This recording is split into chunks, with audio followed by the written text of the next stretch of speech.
Welcome to another edition of We're Not Doing a Podcast alongside Mark Weber.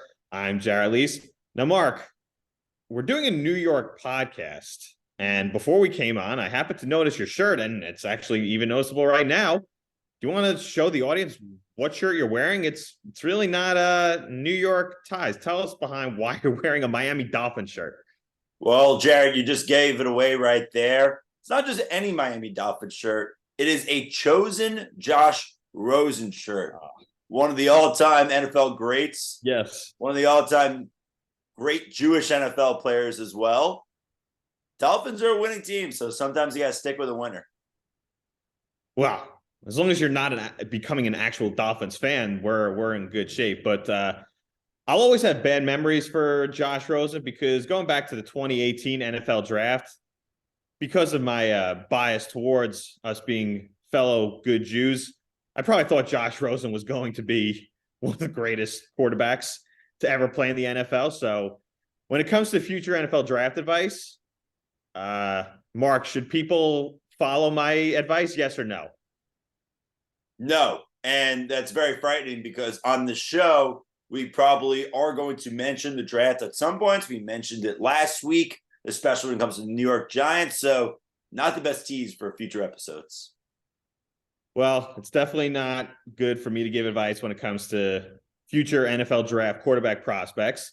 But let's segue right into the show. A quarterback who was drafted into the NFL, who is going to be a first ballot Hall of Famer when it's all said and done, has been making news. Aaron Rodgers of our beloved New York Jets, before the Jets had a huge upset against the Philadelphia Eagles this past Sunday.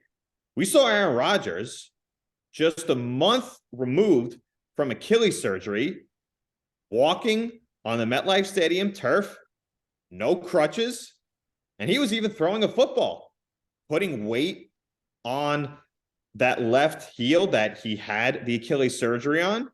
So, Mark, there's potential maybe Aaron Rodgers could come back before the regular season is over for a Jets playoff run. Are we crazy to think that this could become a reality?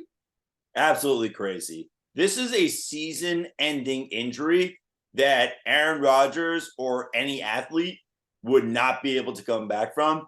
And I'm getting a little concerned because I think for the hype for the Jets is a little too high because you have the big win over the Eagles, which makes sense. It would make sense to be very optimistic after that. Now Rodgers is saying he wants to come back. People are talking playoffs. People are teasing Super Bowl. People are teasing guaranteed Super Bowl if Rodgers is on the field. Just remember what happened last year. They had a better record through 6 games last year. Breece Hall, an ABT injury later, didn't end up working out, and that's why they needed Aaron Rodgers in the first place. Well, look, I don't want to doubt Aaron Rodgers because, quite frankly, Mark, I don't really think Aaron Rodgers is going to get wind of our podcast. No offense to us, but I don't think he's going to hear what you have to say when it comes to doubting him. But this guy is fueled by doubt, and anytime he hears any sort of big media personality say there's just no way this is going to happen, I think this is going to fuel him even more. Now, I do think we are crazy to expect this to happen, but I wouldn't put anything past him. And there is one game that I do have my eye on potentially for a return for him, and that would be maybe week 16. That's Christmas Eve when the Jets take on the Commanders.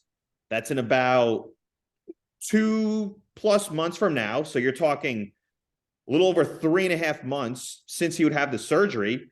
And we saw a few years ago in the Super Bowl, Cam Akers, who was a running back, who had this same type of surgery.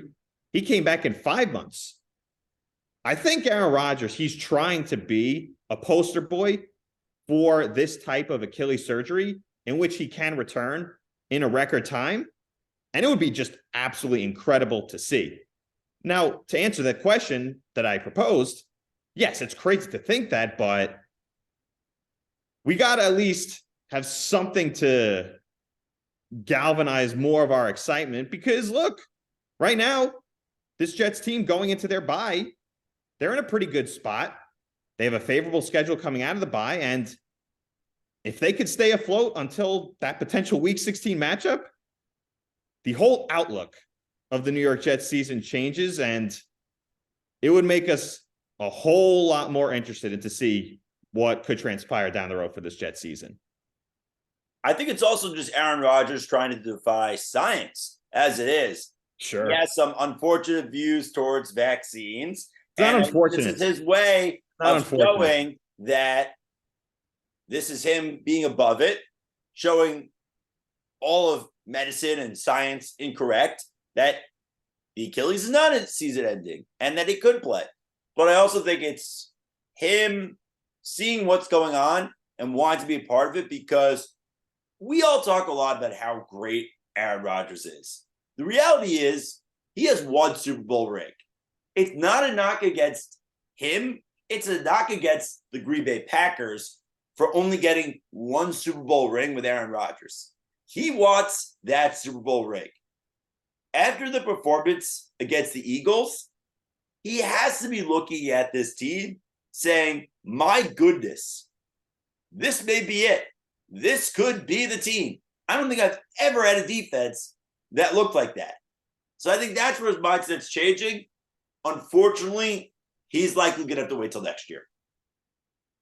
And the whole other conversation becomes interesting because if he does try to come back, what are those conversations going to be like with Woody Johnson, Joe Douglas, and Robert Saleh? Because you know he's going to be pushing to come back towards the end of the regular season. And if there's the potential this Jets team does make the playoffs, if he comes back and that Achilles isn't all the way healed, you are jeopardizing the 2024 season. So it's such a fascinating. But then you could also argue that there's no guarantees for the 2024 season.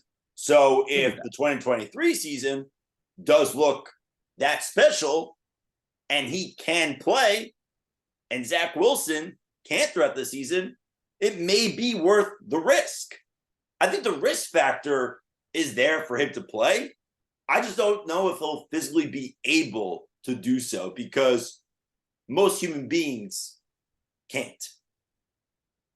It would honestly be the greatest story in sports if Aaron Rodgers came running out of the tunnel, whether it's in week 16, week 17, week 18. And what better way to honor Willis Reed, who died this past year? Oh, it would be 1,000 times bigger than that. This would be the biggest story in the history of New York sports. If Aaron Rodgers came back in 3 months from a torn Achilles, considering just the storyline that Aaron Rodgers brought with him coming to the New York Jets when he was acquired by the team back in April. He was the biggest story in the NFL. The Jets, quite frankly, they've kind of become America's team because they've had some of the highest rated games throughout this 2023 NFL season. And if you got Aaron Rodgers to come, the highest rated game against the Eagles, which is exactly crazy, even without Aaron Rodgers. I mean, who would ever think? If going to the season you saw that the Jets would have the highest rated game after 6 weeks, you'd say, oh, because of Rodgers. Zach Wilson's the quarterback, and they're still doing it. It's so bizarre. And if Zach Wilson is able to continue this and be the game manager, then they may not need Aaron Rodgers. But if Aaron Rodgers can play, yeah, you have to put him in. It's as simple as that. Yeah, exactly. And look, you give credit to Zach Wilson for being better than he was his first 2 years in the NFL, but he really only played well against the Kansas City Chiefs in that one game. He really hasn't been great the past 2 weeks against the Broncos and the Eagles. He's just done enough to help them win. But if Aaron Rodgers is ready to go at the end of the regular season, there's no way Zach Wilson is getting the nod over him. But it's a fascinating story to continue to monitor. Our Jets have us definitely pulled in as they currently are on a bye. They have the Giants coming out of it in week 8. There's a possibility that this Jet season could be a very exciting one down the stretch. Now, moving on to a team in New York that season, quite frankly, is not exciting and doesn't expect to be exciting down the stretch. And that's the New York Giants. And their quarterback, Daniel Jones, he's also sidelined. Don't know when he's going to come back. He's currently dealing with a neck injury that is really confusing. The Giants aren't letting on as to how severe this neck injury is. It was just announced he's able to start practicing, but he's not cleared for contact. So it's very unlikely he's going to be playing this week against the Washington Commanders. I would say it's also unlikely he's probably going to play against the Jets in 2 weeks. So I ask you, Mark, is it worth it for Daniel Jones to come back and play at all the rest of the 2023 season? Yeah, and it depends on who you're asking. If you're asking the fans, they should not want Daniel Jones playing. They should be putting themselves in the position to get one of the two quarterbacks. And yes, I'm changing my mind in that because I said it's Caleb Williams or bust. Kind of leaning towards Drake May. Not over Caleb Williams, but starting to like him. 12 touchdowns, 4 interceptions so far with a 70% completion percentage. He looks pretty good. So you want to be in position to get one of those two quarterbacks. If you're a coach, you absolutely want Daniel Jones to play because coaches in the NFL have one life. It's very difficult to get a job with a losing team and then get another job in the NFL. Those are just the facts. If you're an executive, you may want them to be bad so that way you could buy time and say, hey, I am manning the ship for the future. The big question is, what does ownership want? Does ownership want a team that is going to contend for the number one pick or a team that's going to put out a competitive product after 6 games? That's the major question. And it's really early in the season for the people at top to really make that strict decision right now.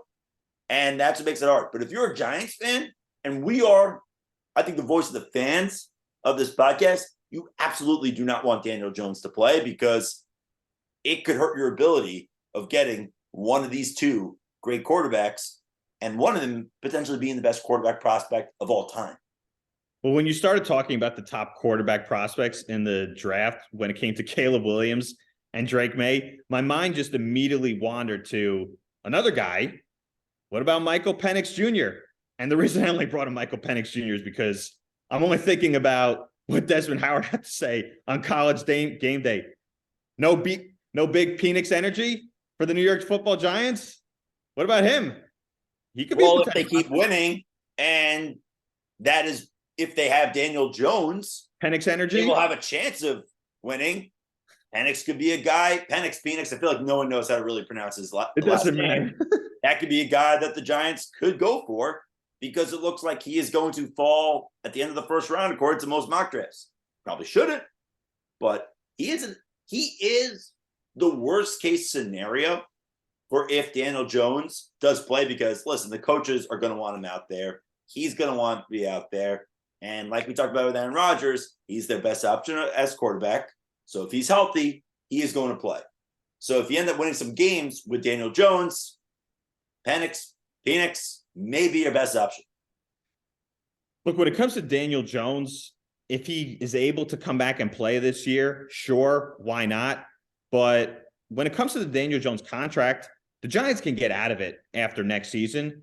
And I really think if the Giants have the potential to get one of those top 3 quarterbacks, you draft them, you let Daniel Jones play next year, and then you move on from him.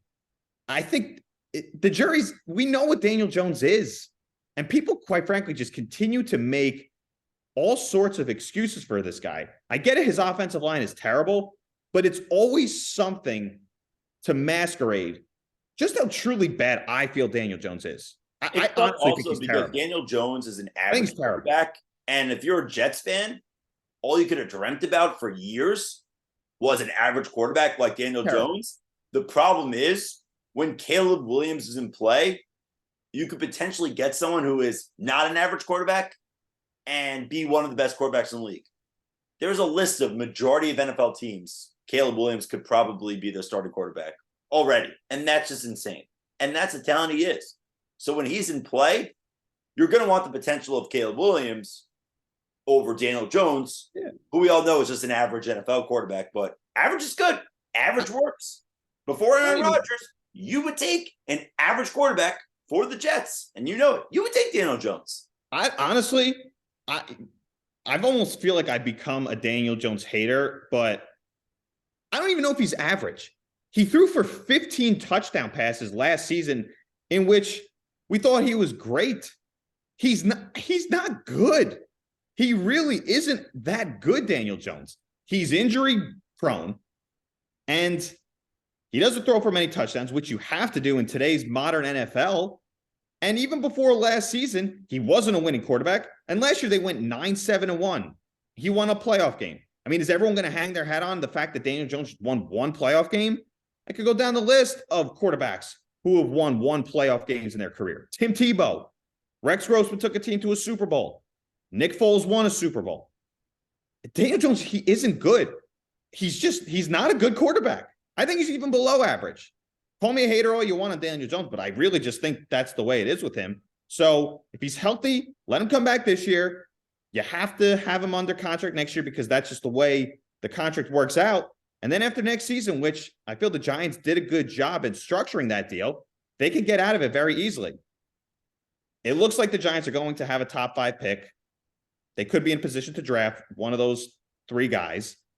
And then you move on from Daniel Jones after 2024. And then you insert the next guy who you hopefully comes in the 2023 draft, because you don't give him another chance and draft the top O-line in the top 5. No, because I'm tired of hearing it when it comes to drafting this offensive lineman for Daniel Jones. And some people say, don't play Daniel Jones until Andrew Thomas comes back. I mean, is that where we're leaning on when it comes to Daniel Jones? It's always some sort of different excuse for him.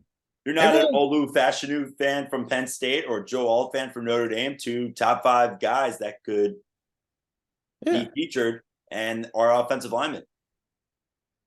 Look, if you're in a position to draft one of those top 3 quarterbacks, you can't pass up on that opportunity. You always ask the question, how often are you going to have a top 3 pick in the NFL draft? And you hopefully answer that question with never. And if you're in that position to draft a possible generational QB in Caleb Williams, Drake May, or even Michael Penix, you got to do it. Because it's just the excuses are always there for Daniel Jones, where I just think he's just not all that good. So I could spin circles about what I think of Daniel Jones, but Jake was saying that Penix is a top 5 pick. Most people have him in the second round. I want to see your full mock draft, Jared. After the show, I want you to send me your full mock draft. Oh, after the show, I was going to say, can I give it to you in February or March? I mean, I need a little more time on that. I mean, it's 32. You got to burn through the 5-minute highlight reels. We all know. Some people use all 22 footage. Some people look at the numbers. Jared just looks at Twitter videos. Yeah, exactly. I do the Mike Francesa scouting book. I say, I like that kid from Washington. I like that kid from USC, or I like that kid from North Carolina. Watch 5 minutes of highlight videos and then come up with my assessment. But I also hate doing. And then you wonder why you're so terrible at analyzing the draft. You're saying that you can watch these quick highlight videos for years, and then you're like, "Oh, I have no idea how to evaluate talent." Well, no. Who did I get right? Who did I get right? That was a quarterback prospect over the years. I know. Who's that? High on Zach Wilson. I was high on Zach Wilson. I got him wrong, but I was right on Sam Darnold. I wasn't high on him. Where everyone loved him. I didn't think Sam Darnold was going to be all that good. So I've gone in some right where I think you thought he'd be Daniel Jones. You actually thought he'd be an average quarterback, and he's not that. Oh yeah, I was right on Daniel Jones, but I mean, who else was I right on? I feel like does Andrew Luck count? Because if you said Andrew Luck was going, everyone thought Jared. Most people, you just say the name Andrew Luck, and you knew that he. You didn't have to watch him. Everything was until Caleb Williams, he was the best quarterback prospect probably ever. So how about this? We could save this tape where right now I think Caleb Williams will not be as good as everyone is making him out to be. And everyone's making it out to be like Pat Mahomes. So if you're going to go off that, People, Pat Mahomes is very difficult because very few people are Pat Mahomes. People are hyping off to be the second coming of God. So if he's not the second coming of God, then I'll turn out to be. At that point, you're going to be right because it's exactly. Because now you're setting his expectations to be a 3-time Super Bowl champion, which I'm moving the goalpost. Rodgers has only won 1 Super Bowl. So I'm moving the goalpost. Obviously, you're going to say you're right. I'm moving the goalpost. I can't win a debate with you, Jared. So frustrating. I'm moving. Oh, we can have debates. So there's plenty of other people who aren't on this podcast who I feel like you have debates with that are probably more frustrating with. Would you agree with me on that?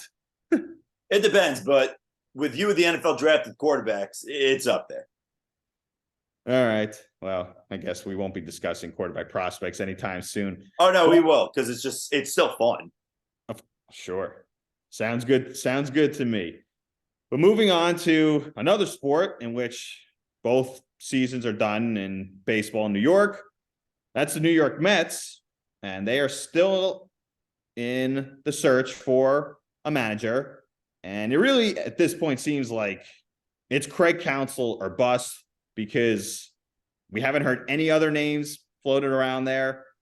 So, Mark, is it Craig Counsell or a bust, or is there any other potential candidate that you feel the Mets should be considering at hiring?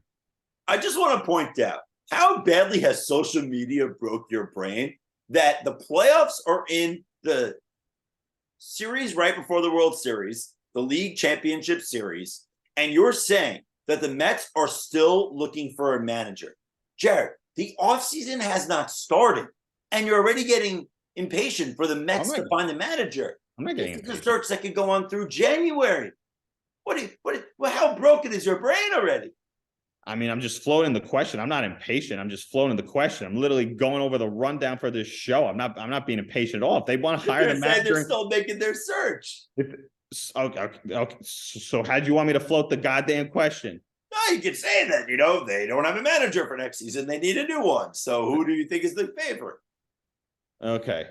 Who should the Mets hire a manager, Mark? Like you said, they should hire Craig Counsell. And I'll tell you what. My problem is we don't know how much the Brewers' success is based off of David Stearns or Craig Counsell. Because David Stearns, as the general manager for the Milwaukee Brewers, only had one manager, Craig Counsell. Now, I know we've praised Stearns a lot. The problem is we still don't know what he is without Counsell. So that being said, if you are a Mets fan, Counsell has to be number 1, 2, and 3. Yeah, well, look, I really think it's going to be Craig Counsell because of the fact that there's just been no other name floated in the fact that they've requested any interviews. And if Craig Counsell was going to go back to the Milwaukee Brewers, don't you think he would have already signed a contract extension by now? So his contract runs out on October 31st. So the Mets have about 2 more weeks until they can actually start to talk to him. But I do think it's going to be Craig Counsell, and he should be the guy because you always worry about a first-time manager, especially in New York. And I really don't want the Mets to hire a Joe Madden. Dusty Baker's a free agent after the year, even though I think he's going to probably stay with the Astros. Look, they moved on from Buck Showalter. So if you're moving on from Buck Showalter, you're either going to hire Craig Counsell or in all likelihood, a first-time manager. And first-time managers always scare me. We saw it with Mickey Callaway. We saw it with Luis Rojas. It didn't go over well at all. And I think Craig Counsell definitely sees the writing on the wall with the Milwaukee Brewers. There's limitations on the money they can spend. It's a bottomless pit, quite frankly, when it comes to the Mets and spending money. So I think he sees that he that complained that the team doesn't spend any money, that they just ownership doesn't really care. So that being said, wouldn't he want to go to the Mets with Steve Cohen as his owner? Yeah, that's probably what he wants to do. That's why he's probably waiting for his contract to be done with in 2 weeks. And I think he's ultimately going to come here. And David Stearns definitely has to have some sort of inkling on what Craig Counsell wants to do. So I think just got to wait a few more weeks. I'm not being impatient. At the end of the day, a manager in Major League Baseball, it really isn't the biggest deal, even though Bruce Bochy has the Texas Rangers in the ALCS in his first year. So it's a big deal, but not the biggest deal. Would you be disappointed if they choose someone that is not Counsell right away? Say it's mid-November and they choose a candidate out of left field. Joe Espada. Joe Espada wouldn't be great, but Yeah. he does know New York. He was with the Yankees for a while, but maybe his bench coach, Pat Murphy, Counsell's bench coach, for those of you wondering. Look, if I'd be disappointed if they didn't come away with Craig Counsell, but am I going to be gutted if they don't hire him and hire a first-time manager? It wouldn't be the end. But is there a concern that it's more Stearns than or Counsell when it comes to Milwaukee's success since 2015? Because we do praise Stearns a lot, but it could very much be Counsell that had the magic touch for Milwaukee. No, I think it was more. I think a lot of it had to do with Stearns, because we saw Stearns. He pulled off some very under the radar trades where he got some good pitchers. He also built a very good bullpen. So I give most of the credit to David Stearns for building up that organization. And look, it'd be great to have those two reunited. So it'll be interesting to see. I think it's going to happen. I do think Craig Counsell will be the manager of the Mets. We'll just have to wait a few more weeks. But sticking with the Mets right now, there's the possibility of a World Series matchup of the Texas Rangers, who feature former Mets Jacob deGrom and one of our favorites, Max Scherzer, and the Philadelphia Phillies, who are bitter rivals with the New York Mets in the NL East.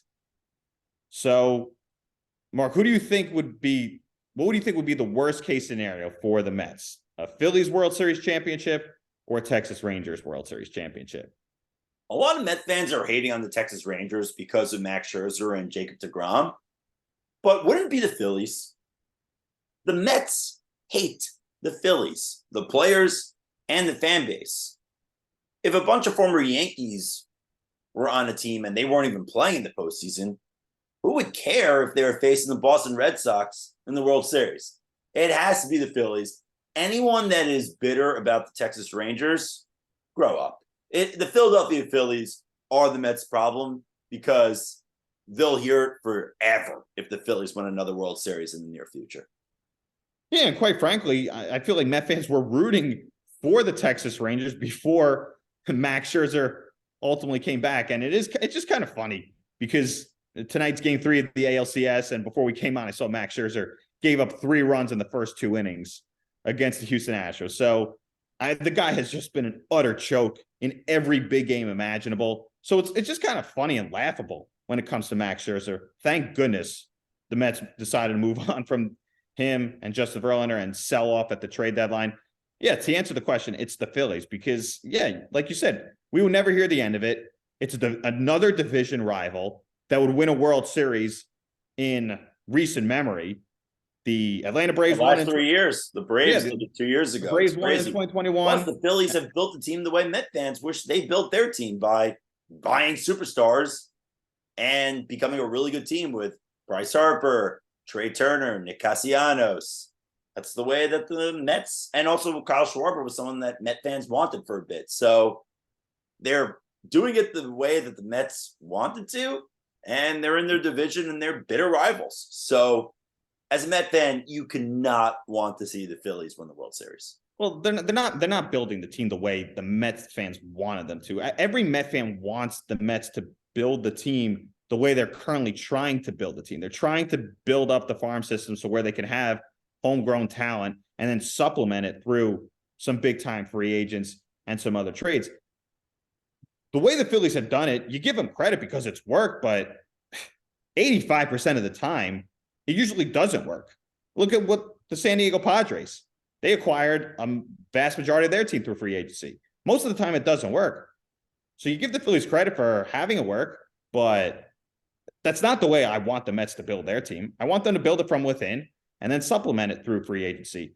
but it would be very difficult to have to endure another parade in the city of Philadelphia when we just simply can't get anything nice here in New York. So it would definitely be tough to see. Now, moving on to our favorite segment of the show, with it or not with it. It was just announced today that Joel Embiid, he is going to become the spokesperson, and he is a sponsor now with Skechers. Going to be wearing Skechers basketball shoes. Julius Randle, he signed a deal not too long ago where saw him in the preseason game just before. He's wearing Skechers basketball shoes.